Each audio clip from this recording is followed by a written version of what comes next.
nó kệ mồ nên hay kệ trên đây chống trên đây chống chỉ chống yêu liền kill xí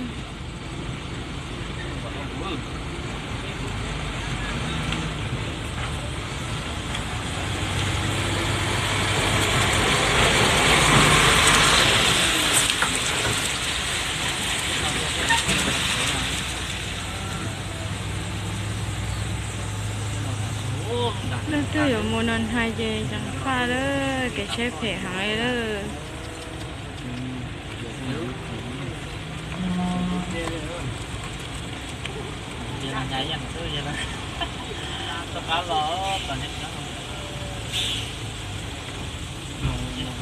cái chế một lần hai mình cho phảiสั่งcái phải đi kia nữa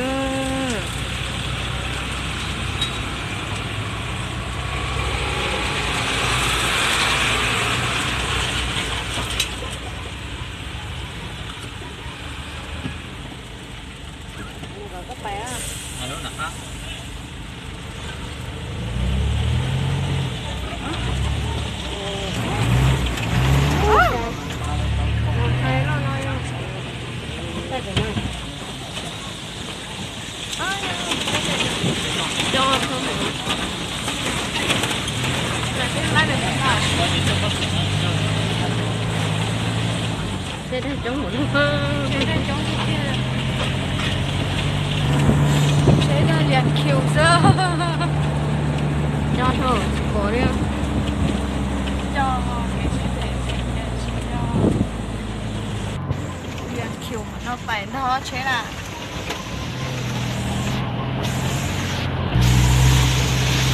chế liền kill đi nó xíu nữa cái mà phải đi kia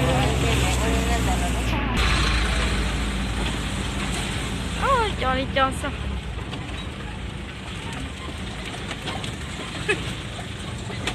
nhiều đấy cho thế đừng cho cái gì hay cho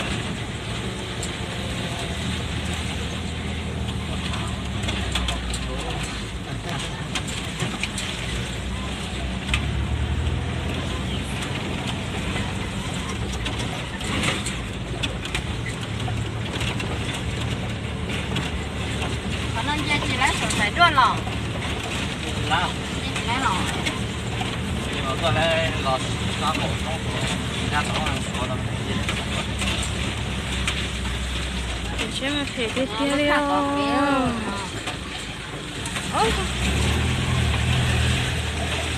Em tu non vô tập đi không? Cái mà phải cái kia đi không?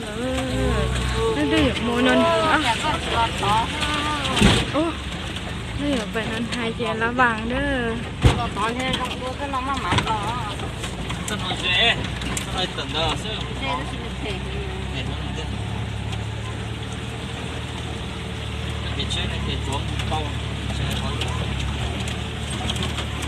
Cho không?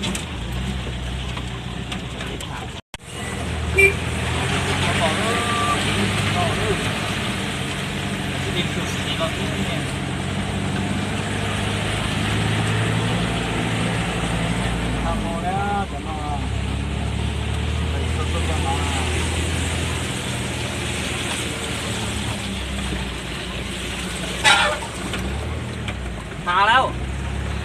Khá lớn nhanh chứ là lớn nói phải đây vô. Xin có lúc rồi. Dạ. Ta cái con nào vậy nhỉ? Ta kia. Ngô kia họ nói gì sắp bờ thì có.